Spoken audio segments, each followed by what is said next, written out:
I have to write stuff down, and or I will forget it. One thing I've learned is I can no longer be the narrator of my own life. Well, I can, but it takes forever. As you can see, Mhm. I talked this way and with pauses and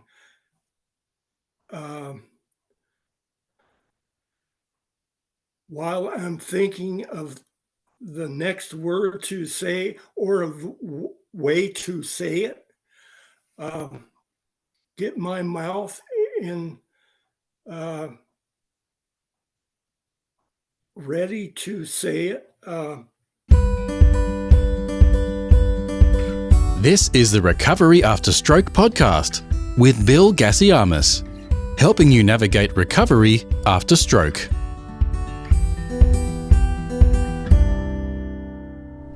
Hello, everybody. My book, The Unexpected Way the Stroke Became the Best Thing That Happened, is now available for purchase on Amazon. Just search my name, Bill Gassiamis, or follow the links in the YouTube description and in the show notes. And if you are an Aussie and follow the Aussie link rather than purchase it on Amazon, you can even get your copy signed by the author, me. This is episode 281, and my guest today is James Behre, who experienced a stroke aged 68 and, despite his aphasia, wanted to appear on the show to inspire other stroke survivors going through something similar. James Behre, welcome to the podcast. Thank you. It's good to be here. Thank you for being here. Tell me a little bit about what happened to you. I had a stroke almost 5.5 years ago. It happened while I was asleep. And sometime between 10 and 5 at night. I woke up around 5, and the only symptom I had was presence involving the right side of my mouth. It didn't hurt, but I felt it. It felt strange. And I got up to go to work. I'm retired and had a part-time job at the time that involved opening houses for vacation rental company. And the morning it happened, I only had one house to open. So I got up and took a shower and did everything normally and drove off to work. And I got to an Arco station, which sells coffee, and I got my coffee and gave the guy $2 at the counter because it cost $1.60. And I went and opened the house. I didn't talk to anybody because I didn't need to. And so after I opened the house, I started to think about the right side of my mouth. I went home to try to say it to my wife. And when I got there and started to talk, I found out that I couldn't. And she thought at first I had been in some terrible accident and was so stressed out about it, I couldn't talk. But she finally noticed a droop in my lip and said, "I think you're having a stroke." And we went to the hospital. Did you offer any resistance to the "I think you're having a stroke" comment, or were you pretty compliant? I was completely compliant. I knew something was wrong, especially when I couldn't speak. At the hospital, they it's a remote location, Big Bear, California. They concurred that I had the stroke and immediately put me on a helicopter and transported me out to a stroke unit that was in a nearby town. It took 25 minutes by helicopter, and it would have taken an hour and a half to get there by car. So once I got there, they, I don't remember a lot about it, but I had a CAT scan and an MRI. I checked into the stroke unit they had, but that confirmed that I had a stroke, but I didn't quite believe it because I associated a stroke with being paralyzed and to some degree, and I wasn't. I was not paralyzed at all. So I was in the hospital about a week, and then they discharged me. I had a bad experience there. I had been fighting AFib attacks for about 10 years at the time. And as it happened, I had one the next day. I was in the hospital and they sent me to a different unit because they said my heart was beating too fast. And I couldn't explain to them what was going on. They kept me into the different unit for 3 days, and back in the original stroke unit, the AFib went away and they released me to go home. And I frankly was no better off when I got home than I was in the hospital. So you were 68 when this happened, and that was in 2018. And Mhm, your voice at the moment is quite labored. Are mhm. you demonstrating some major improvement since your hospital stay? Was your voice nowhere near what it's like now? Well, if you ask me, and you did, I think it's about 10% of what it used to be. That isn't to say that I have come a long way in that I can speak rather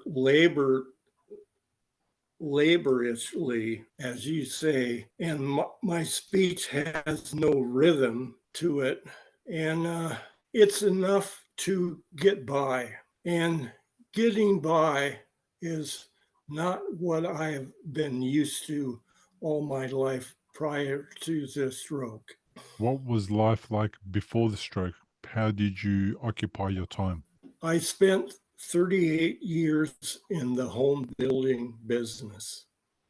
That was my career as a superintendent, a customer service manager, and a purchasing manager. Those three jobs I did in those 38 years. And I never was afraid to talk to large groups. In fact, I liked it. And I did it all the time in my work. I had meetings that I did when I was a customer service manager, meetings with homeowners who were about to close escrow on their house. And I ran the meeting and I told him what to expect with the escrow closing and the walkthrough, and presented them with a manual our company had made. And I enjoyed it. I did about 50 of those meetings. I'm also very creative, I think. I've written songs and played guitar since I was 16 years old. Some of the songs I've written are frankly pretty good, if I do say so myself. I've been creative on my job. I thought the meetings I was just telling you about, I came up with that concept for our company. And I did other things like I reworked their construction scheduling to fit a better way of doing it. And that could be tracked on a computer. Computers was just starting at that time. It was in the early 90s. Mhm. But and later, I started a construction class amongst the employees who didn't work in the field. Our company at the time had about 150 employees, and about 30 of us worked in the field. The rest didn't. So then I wrote the textbook I was going to use in the class, and I did it. I conducted a 2 days class. I gave diplomas out, and to those who were there both days. If you were there one day, you didn't get a diploma. But I had fun with it, and it was something of value, and the company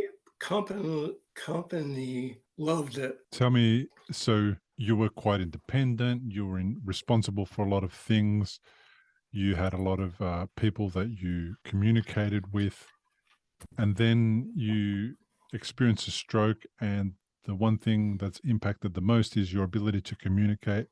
How does that impact your identity and how you see yourself in the world now?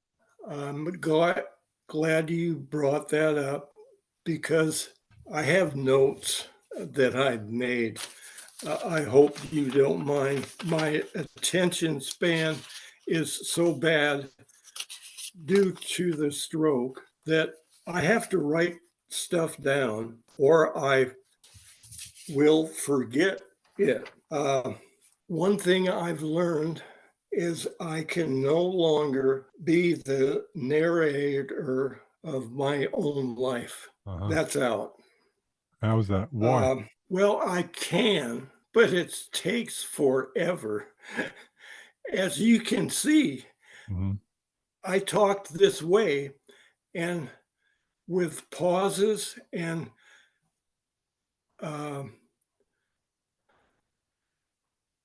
while I'm thinking of the next word to say or a way to say it, get my mouth in ready to say it. I think I had a website about a year ago, and one of my articles I wrote on the website was Aphasia, the real identity theft. And I talked about that. And It's true, because how else can you or anybody tell the story of who we are? It's if you don't speak well, Hmm. you can't. Yes, perhaps. So, out of curiosity, when I speak in the speed and the tone and the way that I speak to you, is that difficult for you to grasp any of that, or is that okay still? That part of you okay? No problem at all. Okay. I can understand everything you say, or most people say to me. Reception is not a problem with me. Uh, It's output. Getting words out is. Okay. Um, And the words, so I don't have to think about the next word that's coming out. Are you formulating the whole sentence before you say it, or are you formulating it as you go? a little of both. I formulate a few words and then try to connect those words as I go. Is that energy, It's hard. is that requiring a lot of your battery, a lot of energy to have a long conversation with somebody? Yes. Talking for any length or of time wears me out. It's physically hard. Does writing have a similar impact on your energy levels? And is writing able to be as fluid as it was before, or is there a harder to create written text as well? I write exactly how I talk. Uh-huh. Therefore, it wears me out to write. I'm writing a book about my experience with aphasia. Hmm. And at the same time, I think my life has been rather interesting, if I do say so myself, for other things that I've not mentioned to you. I try to combine those things in the book. The book starts out with my with what I told you originally about what happened to me. And then the next chapter is the summer of 57, where I had my first open heart surgery. Then the next chapter is continues my journey with aphasia and so on. Eventually, I'll finish the book, but it takes, like I said, I write exactly how I talk. And when I type the words, I'm careful to not leave anything out, but I have to reread about every 4 sentences to Reread. make sure, yeah, I haven't left anything out. And I do that because my intelligence hasn't been affected. So I know what it's supposed to look like. And if I have to, and I have to all the time, I fix it. Okay. Tell That me, takes a lot of time. tell me about how other people receive you. So I've interviewed a lot of stroke survivors, and many of them have had aphasia. And I have to listen and Mhm. also have to edit the episode so that I can decrease the pauses to make it easy for people who are listening to listen. But what I like to do at the Mhm. beginning of each episode, where there's somebody who has aphasia, I like to leave the first few minutes of conversation in your normal speed so that people can get a sense Mhm. of what aphasia Mhm. is like. And then we can hopefully give them a bit of an understanding of what happens when people have aphasia. When people opposite you are having a conversation with you, how do you find them struggling with your aphasia? because it's not an easy task to give somebody the amount of time that they need to have a deep and meaningful conversation. It's a new skill they need to learn. Well, my family has my daughter, who you saw momentarily, my uh, technical advisor, and my wife. It's been 5 years, but uh, they struggle with it too. I'm not the same person I was before. That's a fact. And most people that I encounter at the grocery store or at the fast food store are right away. I tell them if I have to. I've had a stroke and it's difficult for me to talk. I don't say aphasia because most of them don't know what that is. Mm. So I leave that out. And people understand for the most part that one of the stroke symptoms is you have trouble talking. I've met a couple people who didn't care that I have this deficit, but for the most part, people understand it because chances are I'll never see them again. Mm-hmm. And I move on. But what I like to tell them, if they have the time, is If you've had a stroke and you're in recovery, you'll know what a scary and confusing time it can be. You're likely to have a lot of questions going through your mind. Like, how long will it take to recover? Will I actually recover? What things should I avoid in case I make matters worse? Doctors will explain things, but obviously you've never had a stroke before. You probably don't know what questions to ask. If this is you, you may be missing out on doing things that could help speed up your recovery. If you're finding yourself in that situation, stop worrying and head to recoveryafterstroke.com, where you can download a guide that will help you. It's called 7 Questions to Ask Your Doctor About Your Stroke. These 7 questions are the ones Bill wished he'd asked when he was recovering from a stroke.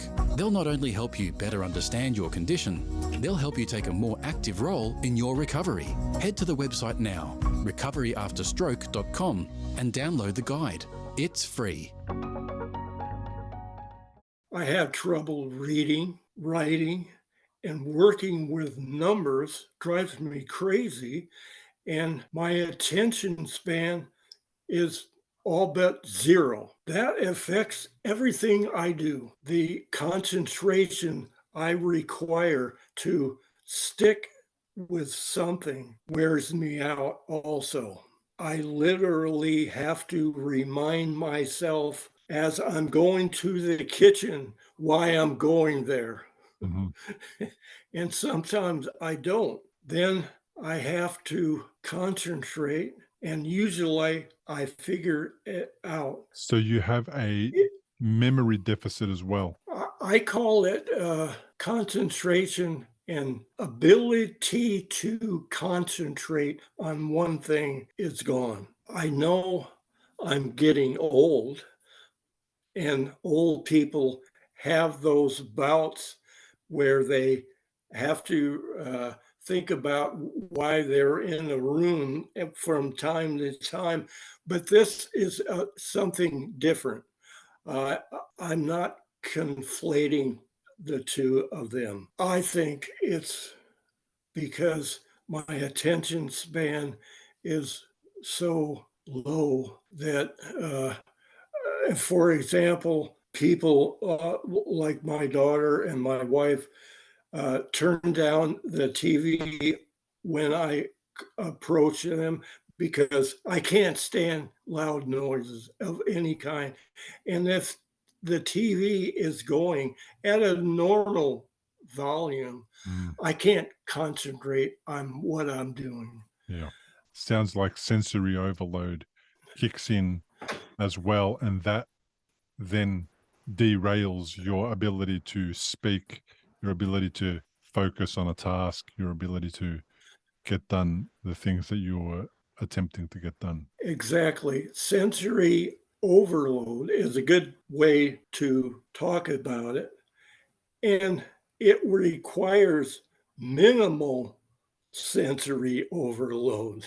Uh, it doesn't take much at all Yeah. to get me off track. I wasn't like that before the stroke. I was no multitasker, but I can do, as they say, I could walk and chew gum at the same time. Uh, and now I can't. Fair enough. Yeah, fair enough. How does it affect your psychology, your mental health, and your emotional health when you wake up one day and you're different in so many ways and trying to navigate your life? Well, I watched your podcast this morning with Brooke Lang Mm-hmm. for the first time, and you struck on two topics that are the crux of the way I feel now. Those topics are loss of identity, and you talk a bit about feeling stupid. I'm a person who questioned everything I ever did as an adult for fear of looking stupid or the appearance of looking stupid. And now you can imagine how I feel because people aren't cruel to me. They don't tell me I'm stupid, but it's me.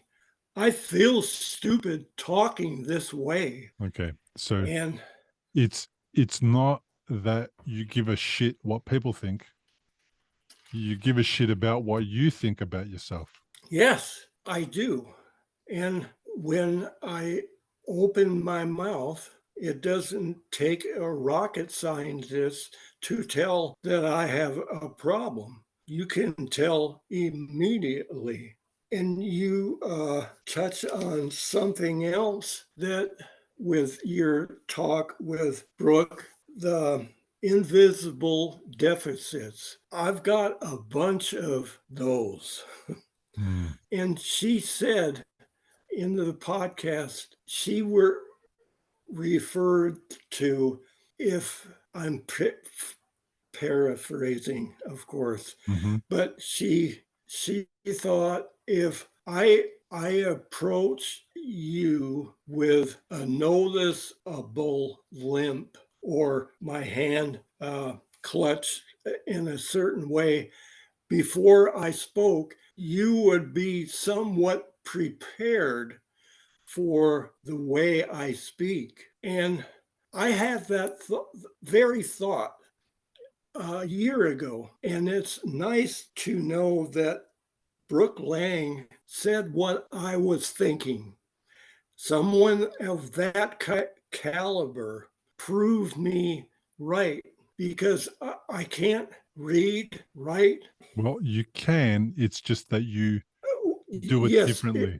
it's harder for me Mm. to, when I first had a stroke, when I would attempt to read something, everything looked like a word salad to me. And I just Uh-huh. couldn't. So I got it to, even looks different. It's not only that yes, your your connections are different and the way that you make sentences and smooth things through. It's also that it looks differently than it did before. So is it you know, some people explain that they've had um that condition all their lives. What's it called? It's where the words are jumbled. Is that what you're yeah, experiencing? sort of. Dyslexia. Yeah. I, I've used that term before, but it's not quite right. The words didn't seem to go together when I looked at something. And I've gotten so I can read, but I read one word at a time and try to make the words connect where they're meaning something.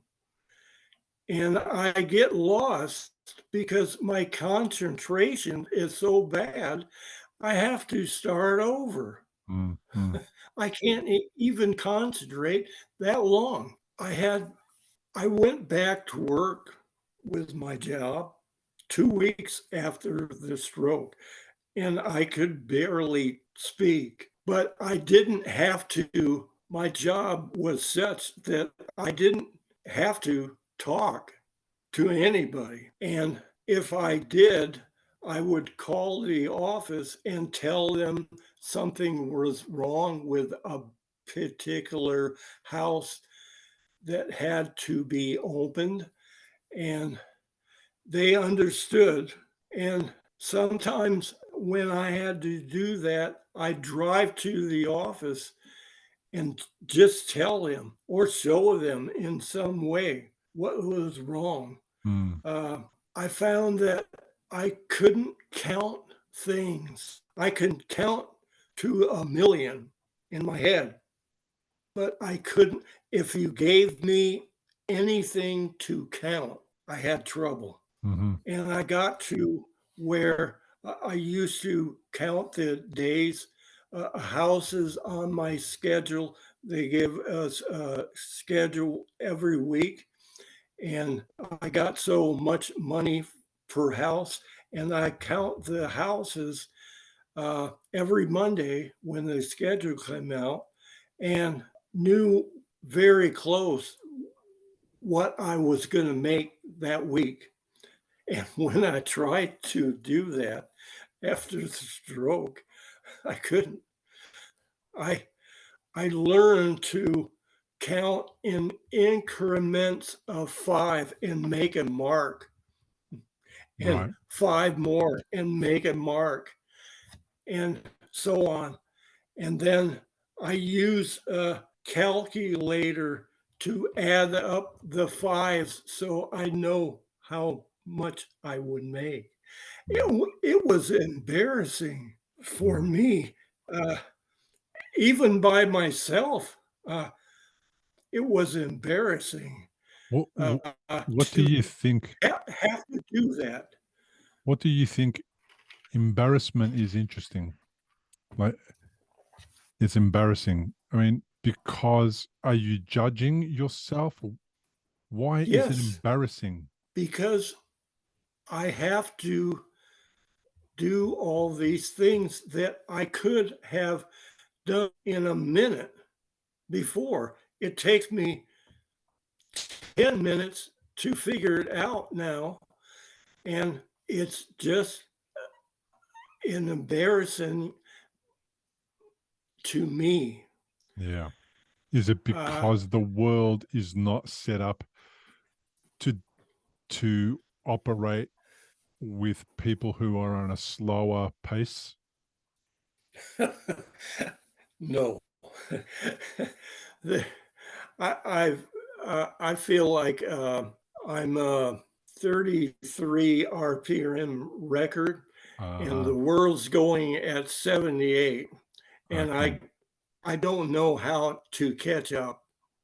And I can see it in people's eyes, the way they want to hurry me up with talking. Everybody's in a hurry. Were you I in a hurry blame the in the old days?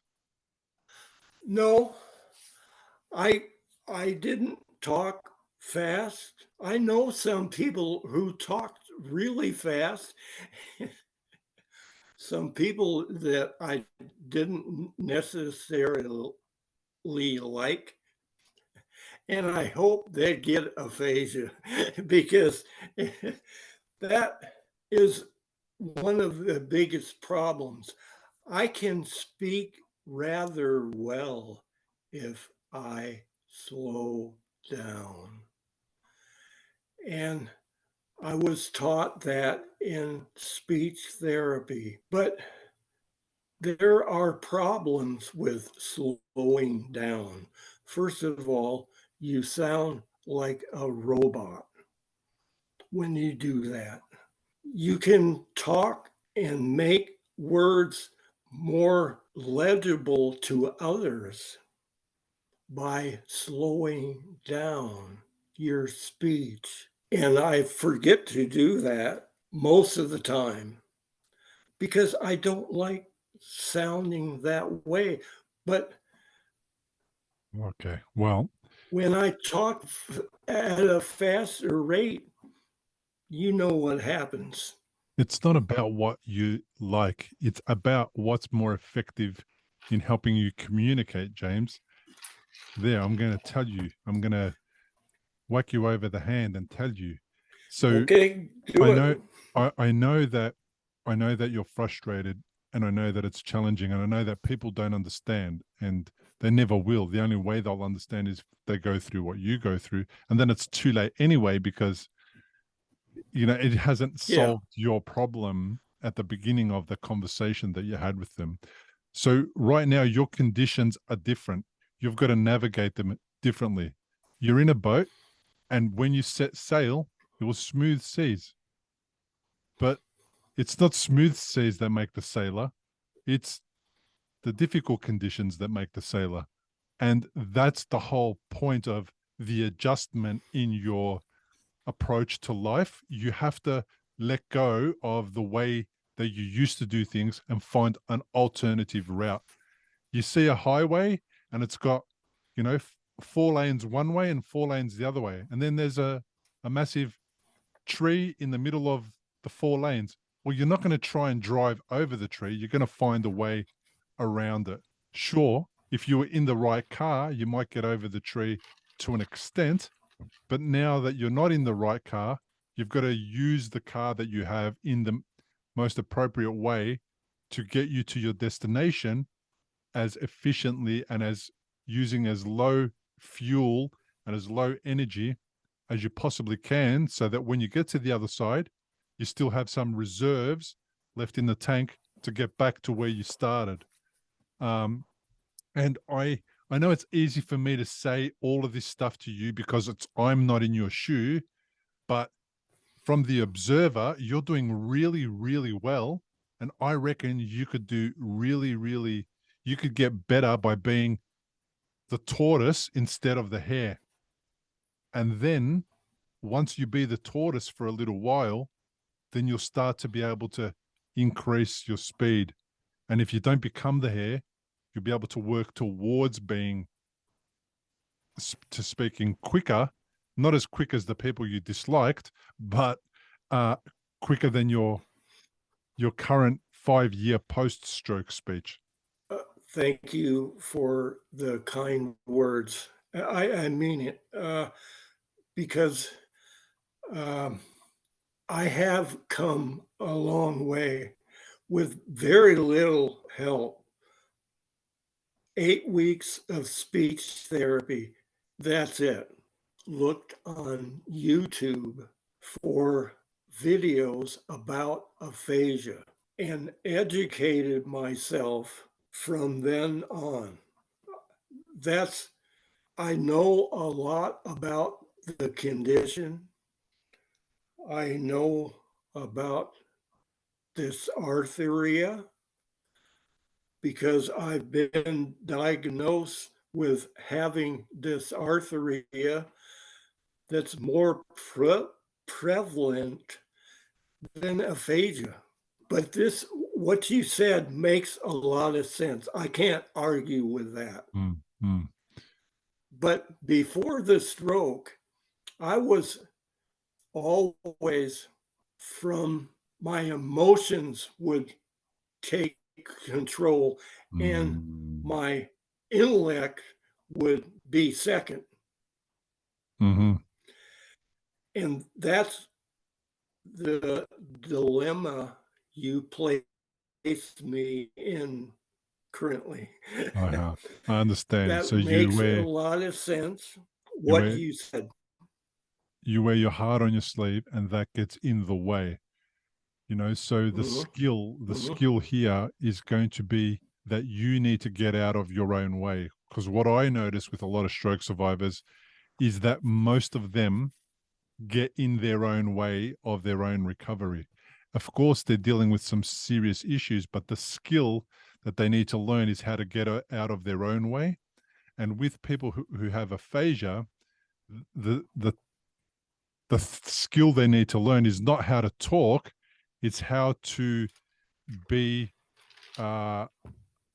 more conscious of the things that they do that gets in the way of their recovery.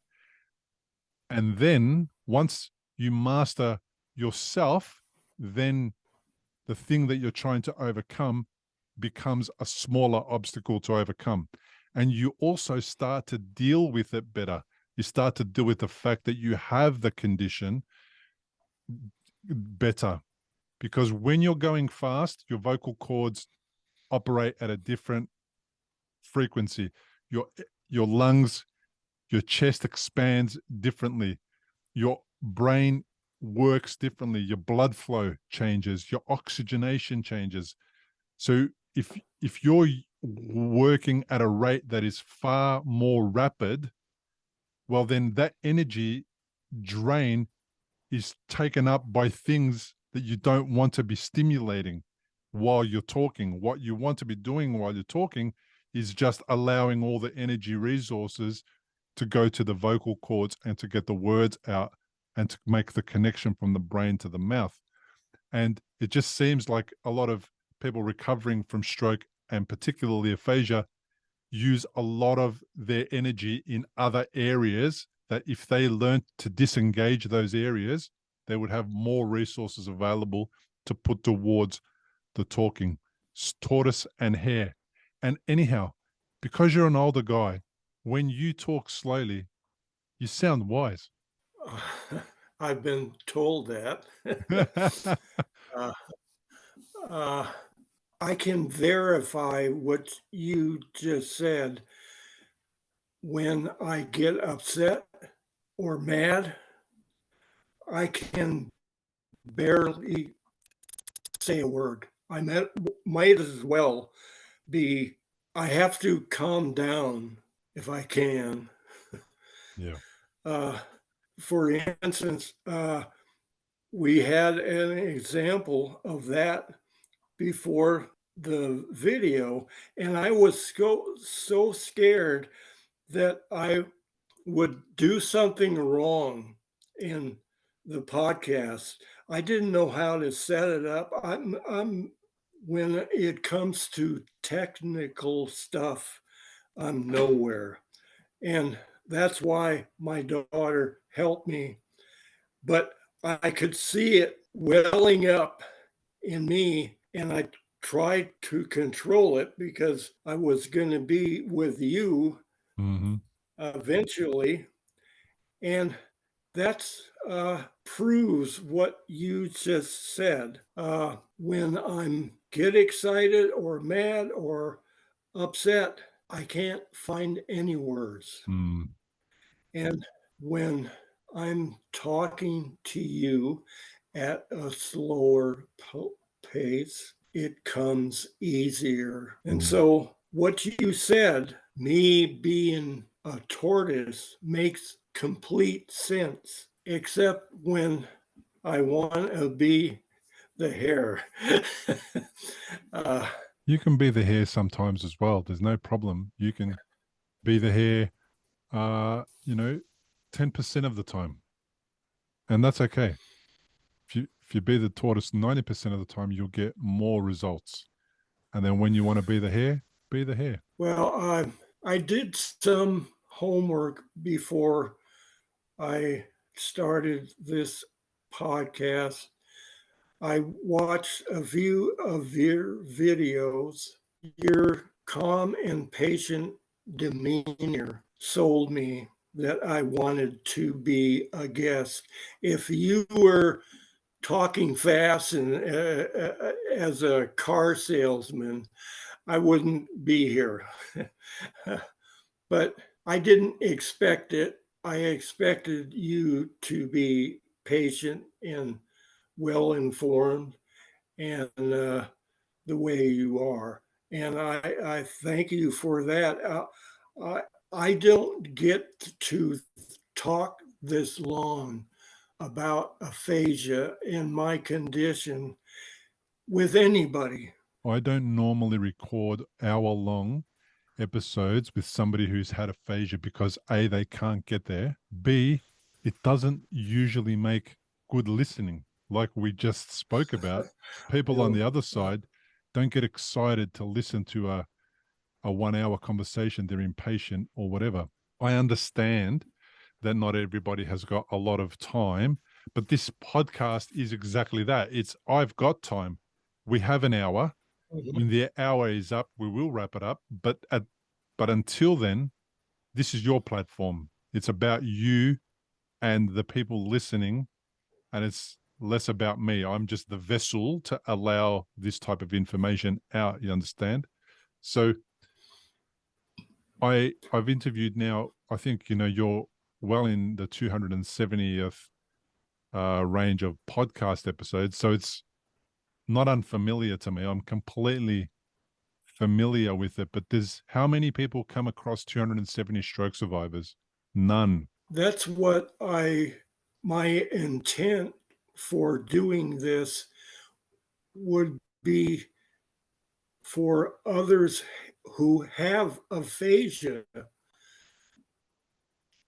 And I understand it affects everybody differently. But if I can get them to say, oh, yeah, I felt that way at times, and I can relate, then I've done my job as a helper, because this condition sucks. Mm, well said. And for lack of a better term, it's I'm still learning new things almost every day that I didn't know I'm affected Yeah. by this condition. And yet you still decided, after all of these challenges and issues, you still decided you're going to put a book together.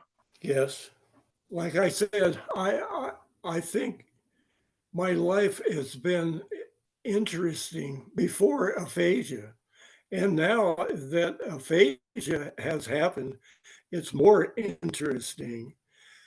And I put that together in a section called Notes from the Author, where I say I planned on retirement, telling my story to grandchildren or whoever want to know, but now I can't. And the book does that. Yeah. It's a perfect excuse, if you want to call it that, for writing the book. Yeah. Yeah. Well, we are at that time where we have to wrap up this interview. I do really appreciate you reaching out and sharing part of your story. And it is unfortunate that you cannot participate the way that you prefer, but still, I want to emphasize that participation and the way that you go about it, you've gone about it so far, is amazing. You're doing a fabulous job, and you're being an example for how to keep going despite the setbacks that we face, and to do something like coming onto a podcast where speech is the main tool for getting the message across, and your and your decision to do that, I think, is really fabulous. It's great because it just goes to show that even though you're dealing with all the things that you're dealing with, and it sucks and you dislike it and you get frustrated and you get all those things, you're still looking for solutions. You're still looking to help other people, and you're still practicing your speech. Thank you for saying that. It's true. That's all I can say.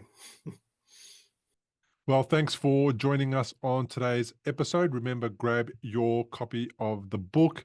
Go to Amazon, type in my name, Bill Gassiamis, or The Unexpected Way That a Stroke Became the Best Thing That Happened, and get your copy today. If you're an Aussie, click the Aussie link and you'll even be able to get your copy signed.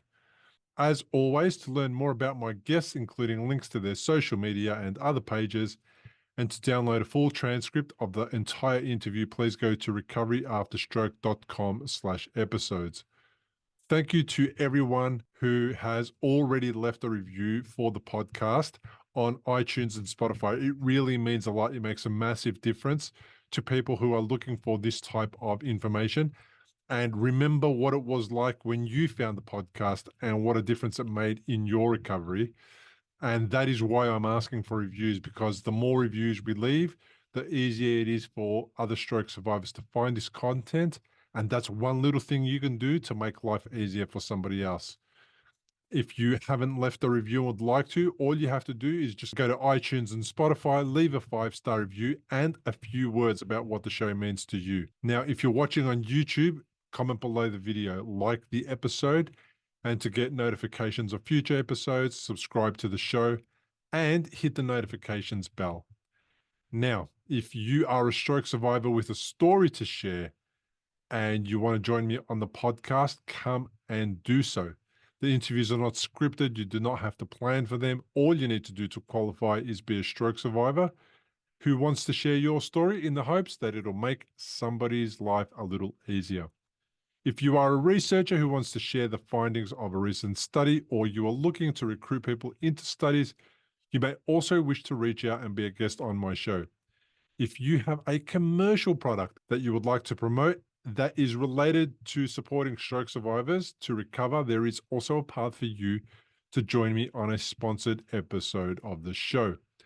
If you go to recoveryafterstroke.com/contact, fill out the form explaining which category you belong to, and I will respond with more details about how we can connect via Zoom. Thank you so much for being here. Thank you for all the people that have supported the podcast so far. Thank you for everyone who's left a review. Thank you to the people who's purchased a copy of the book. I truly appreciate you. See you on the next episode. Importantly, we present many podcasts designed to give you an insight and understanding into the experiences of other individuals. Opinions and treatment protocols discussed during any podcast are the individual's own experience, and we do not necessarily share the same opinion, nor do we recommend any treatment protocol discussed. All content on this website and any linked blog, podcast, or video material controlled this website or content is created and produced for informational purposes only and is largely based on the personal experience of Bill Gassiamis. The content is intended to complement your medical treatment and support healing. It is not intended to be a substitute for professional medical advice and should not be relied on as health advice. The information is general and may not be suitable for your personal injuries, circumstances, or health objectives. Do not use our content as a standalone resource to diagnose, treat, cure, or prevent any disease for therapeutic purposes or as a substitute for the advice of a health professional. Never delay seeking advice or disregard the advice of a medical professional, your doctor, or your rehabilitation program based on our content. If you have any questions or concerns about your health or medical condition, please seek guidance from a doctor or other medical professional. If you are experiencing a health emergency or think you might be, call 000 if in Australia, or your local emergency number immediately for emergency assistance, or go to the nearest hospital emergency department. Medical information changes constantly. While we aim to provide current, quality information in our content, we do not provide any guarantees and assume no legal liability or responsibility for the accuracy, currency, or completeness of the content. If you choose to rely on any information within our content, you do so solely at your own risk. We are careful with links we provide. However, third-party links from our website are followed at your own risk, and we are not responsible for any information you find there.